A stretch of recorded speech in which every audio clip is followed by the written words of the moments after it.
I was standing in the kitchen with a cup of tea that had gone cold when I heard his knock. My husband's friend, someone I'd known for years. He stepped inside, and for a second, neither of us spoke. The house felt too quiet. His eyes met mine a moment longer than usual. Something in the air had shifted, and I didn't ask him to leave. If you've ever felt that strange pull when you least expect it, stay with me. I'd love to know in the comments.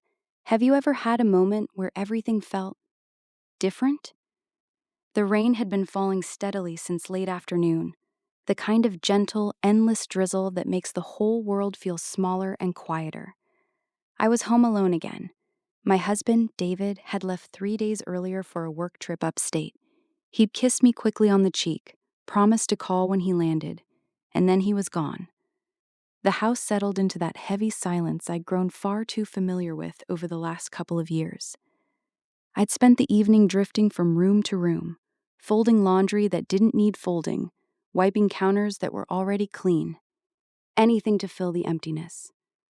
Around 8 o'clock, I made myself a cup of chamomile tea, hoping it would help me unwind. But after a few sips, I just stood there at the kitchen window, watching droplets trace slow paths down the glass, the tea growing cold between my hands. That's when the knock came, soft but clear. I wasn't expecting anyone. For a moment, I hesitated, then walked to the front door and looked through the peephole. It was Mark, David's friend of almost 15 years. Tall, steady, the kind of man who always showed up when he said he would. He was holding a small toolbox and wearing a dark rain jacket that shimmered under the porch light. I opened the door. "Hi," he said, his voice low and warm. "David asked me to drop these tools off on my way home. He mentioned you might be here alone tonight." I smiled, but it felt a little tired. He did? That was thoughtful of him. Mark shook the rain from his jacket, and for a few long seconds, we just stood there in the doorway.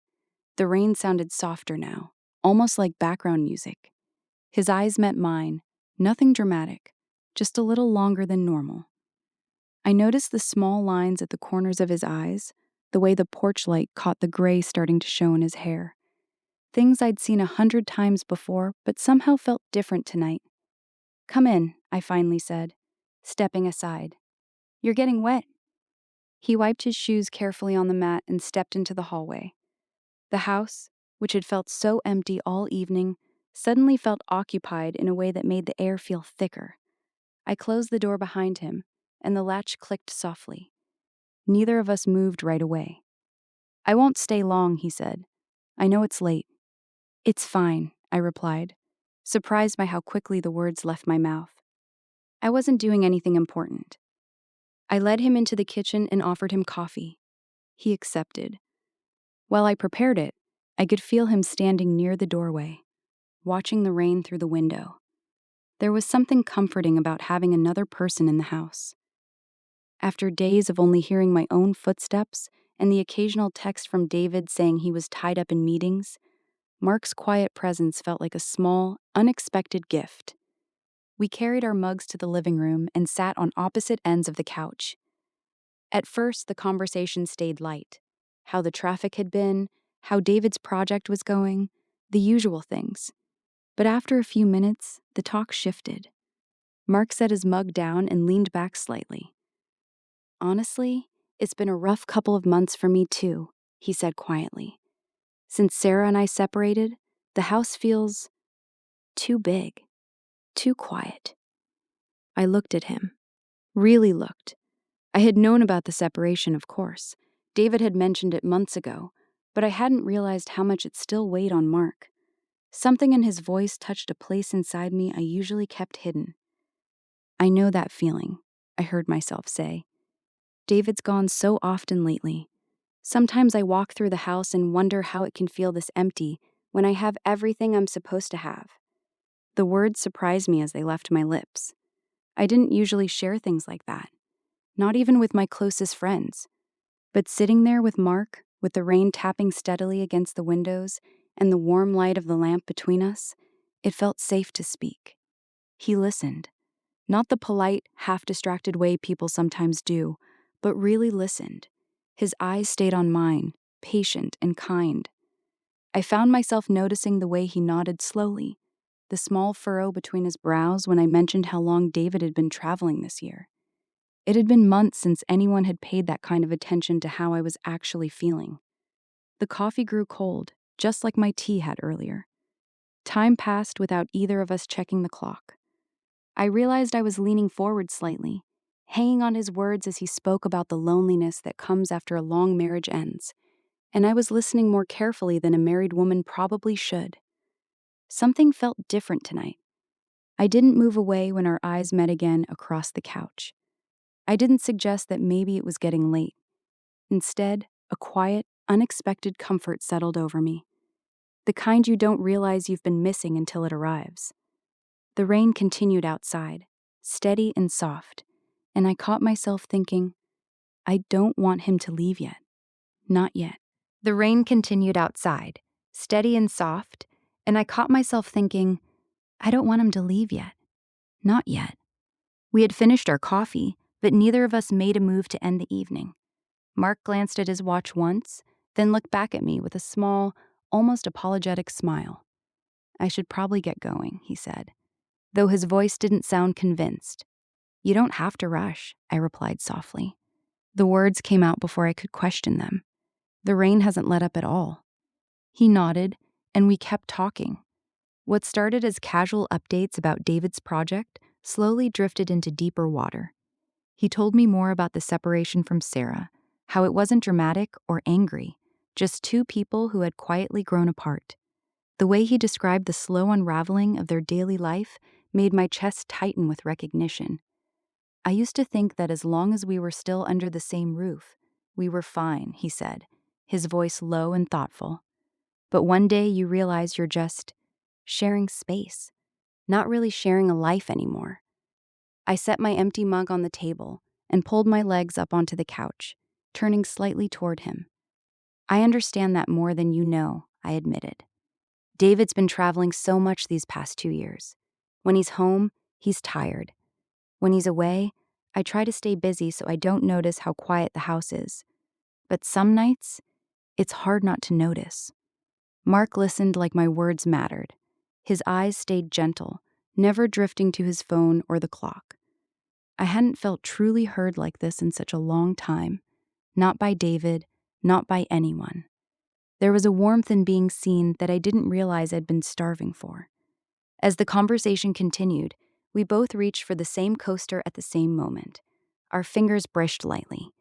It was nothing, just skin touching for a heartbeat, but I didn't pull away right away. Neither did he. The brief contact sent a small, unexpected flutter through me. I felt my face warm slightly, and when I looked up, he was already looking at me. We both laughed softly, that quiet, embarrassed kind of laugh people share when something ordinary suddenly feels different. Then the laughter faded, and for a few seconds, there was only silence, just the rain on the roof and the sound of our breathing. Something felt different in that moment. The air between us had grown a little heavier, a little more aware. I didn't move away. I stayed right there, holding his gaze longer than I probably should have. A small voice in the back of my mind whispered that this was crossing into territory I had no business entering. But another part of me, the part that had been lonely for so long, didn't want the feeling to end. You know, he said eventually, his voice quieter now. I always thought you and David had it figured out. You always seemed so steady together. I gave a small, sad smile. We used to be. Or maybe I just told myself we were. Lately, it feels like I'm living with a roommate who occasionally remembers he has a wife. The honesty of my own words surprised me. I had never said them out loud to anyone. But sitting there with Mark, in the soft glow of the living room lamp, it felt safe to speak the truth I usually kept buried. He leaned forward slightly, resting his elbows on his knees. You deserve more than that, he said simply. You deserve to feel seen every day, not just when someone has time between flights. His words landed gently, but they touched something deep inside me. I felt my eyes sting for a moment. I looked down at my hands, trying to steady myself. Being noticed like this, being told I mattered, felt both beautiful and dangerous at the same time. We talked for what must have been another hour. The rain grew heavier, drumming louder against the windows. Every time I thought the conversation might naturally wind down, we found another thread to follow. Stories from years ago, when our families used to barbecue together. Quiet regrets about the paths we'd chosen. The kind of honest, unhurried talk that only happens when two lonely people find themselves in the same room at the right time. At one point, I realized I was smiling more than I had in weeks. A real smile, not the polite one I wore when David called to say he'd be gone another few days. Mark glanced toward the window again. The rain was coming down harder now, almost angrily. "I should head out before it gets worse," he said, though he made no move to stand. "You could wait a little longer," I heard myself say, "until it eases up. I wouldn't want you driving in this." He studied my face for a moment, as if searching for something. Then he nodded slowly. "All right, if you're sure." "I'm sure." A small warning bell rang somewhere inside me. The longer he stayed, the harder it would be to pretend that tonight was just a normal visit from my husband's friend. The longer he stayed, the more I noticed the way his voice wrapped around me like a warm blanket I hadn't known I needed. The way his quiet attention made the empty spaces inside me feel a little less hollow. I knew this wasn't something I should be feeling. I was a married woman. He was my husband's friend. But in that moment, with the rain sealing us inside this quiet house, I couldn't bring myself to end it. Something was changing, slowly and quietly, and I wasn't ready to stop it just yet. The rain continued falling heavily outside, sealing us in.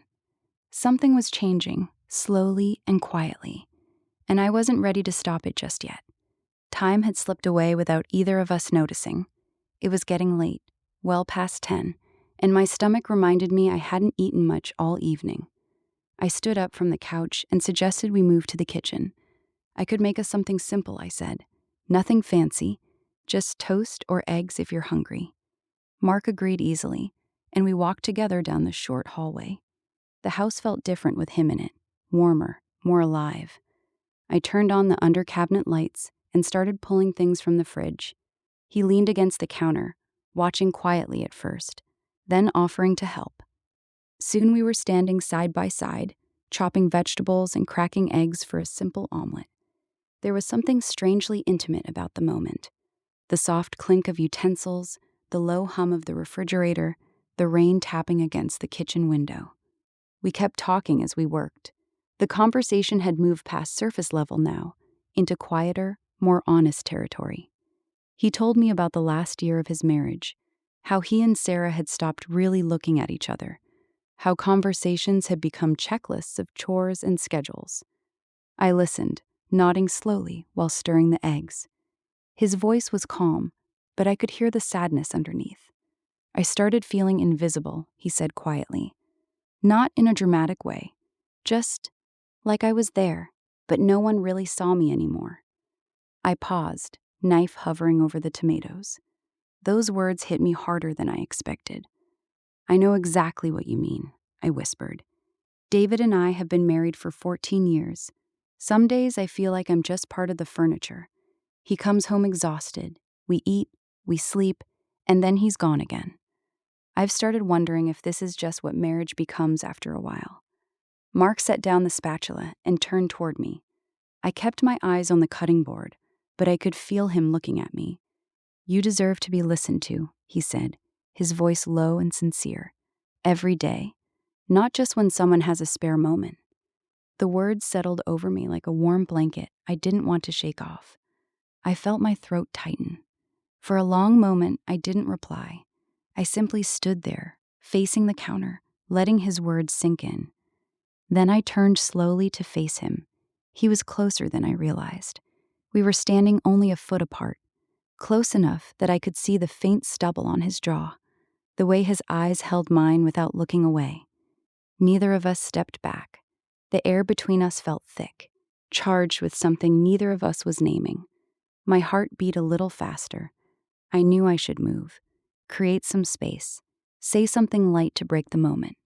But I stayed right where I was. "I didn't expect tonight to feel like this," I admitted softly. "Neither did I," he replied. We stayed like that for several heartbeats, side by side at the counter, the simple meal almost forgotten. The silence said more than words could.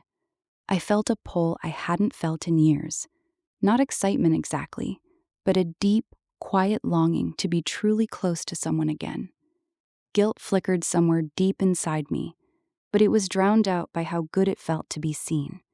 We finally turned back to the food, but the atmosphere in the kitchen had changed. Our shoulders brushed once as we moved around each other. I didn't apologize. He didn't either. Small, careful movements, gentle laughter when the toast popped up suddenly. Every moment felt layered with awareness. As we sat at the small kitchen table to eat, the conversation grew even softer. We talked about memories from years ago, barbecues in the backyard, holidays when our families overlapped. But underneath the stories were the things we weren't saying. How lonely we both felt in our own lives. How rare it was to have someone listen without judgment. I caught myself studying his face when he wasn't looking. The kindness in his eyes. The way he asked gentle follow-up questions that showed he was truly paying attention. It made something inside my chest ache in the best and worst way possible. Then the lights flickered. Once, twice. The storm outside was growing stronger. For a second, the kitchen went dim, then the power came back. But the flicker left the room feeling different, more intimate, more fragile. Mark looked up at the ceiling, then back at me. "You okay?" he asked gently. I nodded, but my voice was quieter than before, just the storm. He reached over and turned the small lamp on the table higher, casting a warmer glow between us. In that softer light, his expression looked even more thoughtful. He spoke again, his words careful and kind.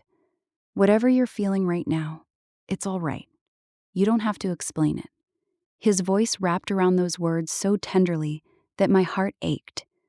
I looked down at my plate, suddenly afraid of what he might see in my eyes if I kept looking at him.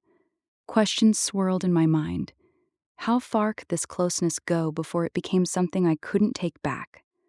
What was I discovering about myself tonight that I had been ignoring for so long? I wanted to change the subject. I wanted to laugh it off and talk about the weather or David's trip, but I didn't. I stayed in the moment, letting the silence stretch between us again. The storm raged on outside, and inside, something was quietly unfolding. I wasn't sure I wanted it to stop. The storm raged on outside, and inside, something was quietly unfolding. I wasn't sure I wanted it to stop. We had just finished eating when the lights flickered again, this time longer. Then everything went dark. The sudden silence of the refrigerator and the hum of the house felt startling. For a few seconds, neither of us moved. Only the sound of heavy rain against the windows filled the kitchen. "I'll get some candles," I said softly, standing up. Mark offered to help, and together we felt our way to the drawer where I kept them. Soon, 2 candles were glowing on the kitchen table, their warm, flickering light casting gentle shadows across the walls. We moved to the living room with a couple more candles and a flashlight, settling into the same couch we had sat on earlier. But now, the space between us felt smaller, more intimate. The darkness wrapped around us like a quiet blanket. It changed everything. There were no distractions, no bright lights, no television in the background. Just the two of us, the soft glow of candlelight, and the storm outside. At first, we spoke about practical things, how long the power might be out, whether David would worry if he tried to call. But those topics faded quickly. The conversation slowed and deepened, the way only darkness seems to allow. I pulled a throw blanket over my lap and turned toward him. In the candlelight, his face looked softer, more thoughtful. He waited patiently, not pushing, just present.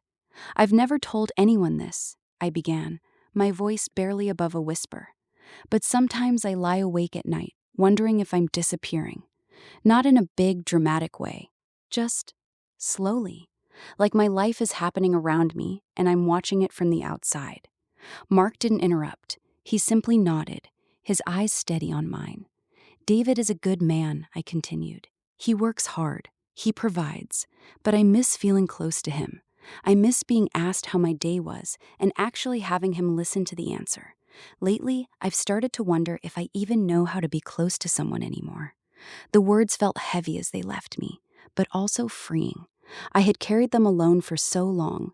Sharing them with Mark in this quiet, candlelit room felt both terrifying and deeply comforting. He leaned forward slightly, resting his arms on his knees. The candlelight danced across his features. "I see you," he said gently. "Right now, in this moment, I see you. You're not disappearing, not to me." His words settled deep inside my chest. I felt my eyes sting with unexpected tears. I blinked them back, looking down at my hands for a moment. When I looked up again, he was still watching me with that same quiet patience. The silence stretched between us. I could hear only our breathing and the rain. No words, just presence.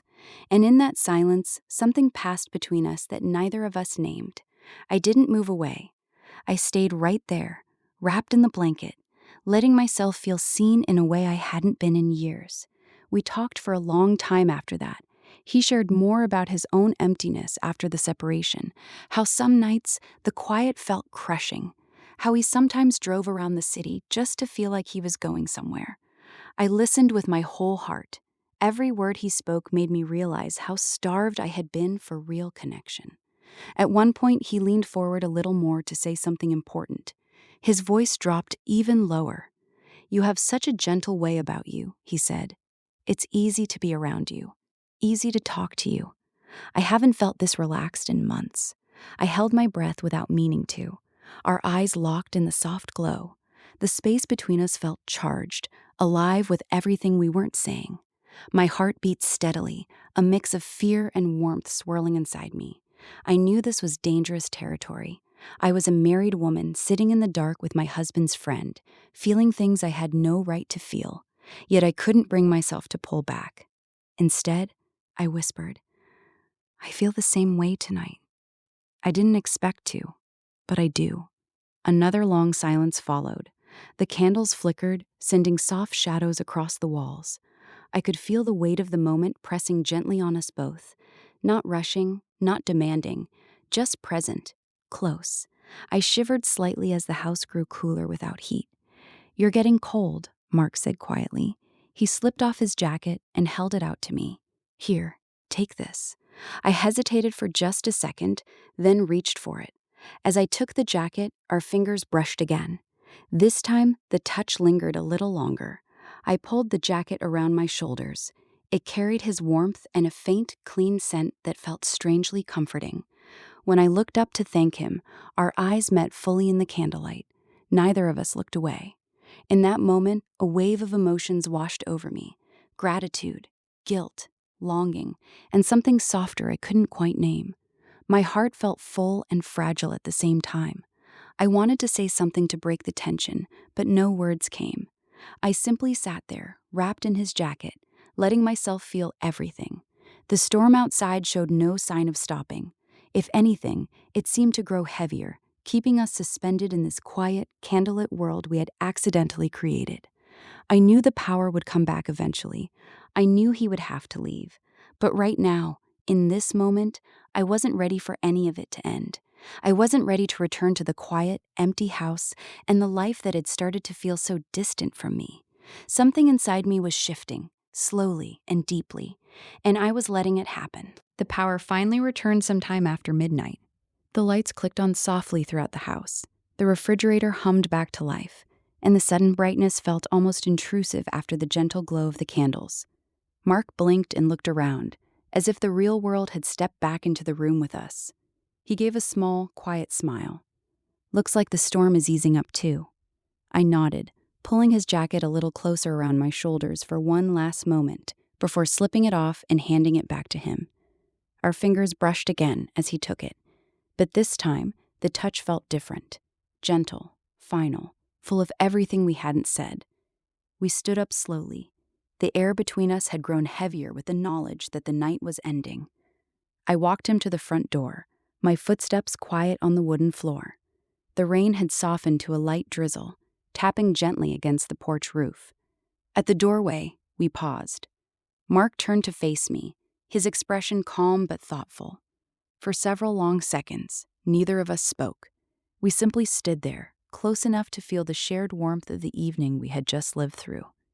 His eyes held mine with that same quiet depth I had noticed all night. "Thank you for tonight," he said softly. The words were simple, but they carried so much more: gratitude, understanding, a hint of sadness that this moment was ending. I felt my throat tighten. "Thank you," I whispered back. I didn't realize how much I needed someone to talk to until you were here. He gave a small nod, then looked down for a moment before meeting my eyes again. The silence stretched between us one final time. I didn't step back. He didn't either. In that lingering look, everything we had felt, the loneliness, the unexpected connection, the almost moments, hung gently in the air. Nothing more, nothing less. Just two people who had found a brief shelter from their separate storms. Finally, he reached for the door handle.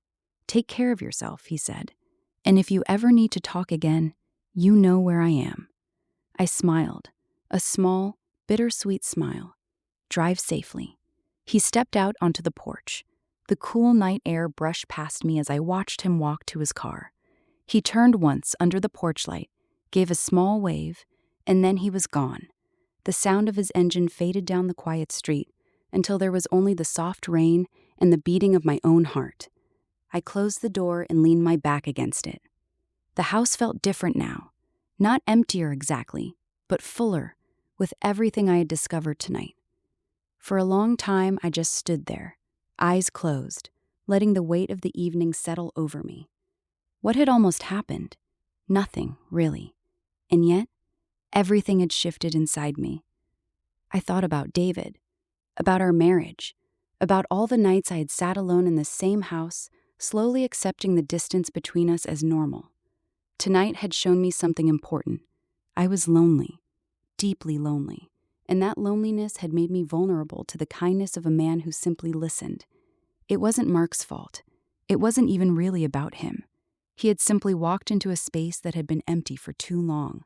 A quiet wave of regret washed over me, not for anything I had done, but for how long I had let myself live this way, for how invisible I had become, even to myself. But beneath the regret, something else was growing, a soft clarity, a gentle strength. I didn't want to keep living half seen. I didn't want to wait for someone else to notice me again. This one night had reminded me what real connection felt like. Not excitement, not escape, just being truly heard and truly present with another person. When David comes home, I told myself, things need to change. I need to speak. I need to tell him how I've been feeling, not with anger, but with honesty. I need to fight for the marriage we once had, or at least understand if we can still build something real together. I walked slowly through the house, turning off lights as I went. The candles were still glowing faintly on the table. I blew them out one by one, watching the thin trails of smoke rise and disappear. In the quiet that followed, I felt strangely peaceful. Tonight hadn't been about making a mistake. It had been about waking up, about remembering that I still had needs, feelings, and a voice that deserved to be heard, first by myself and then by the man I married. I climbed the stairs to our bedroom, the house once again empty, but no longer quite so heavy. As I lay in bed, listening to the last gentle drops of rain against the window, I whispered a small thank you into the darkness. Thank you for the reminder. Thank you for the almost.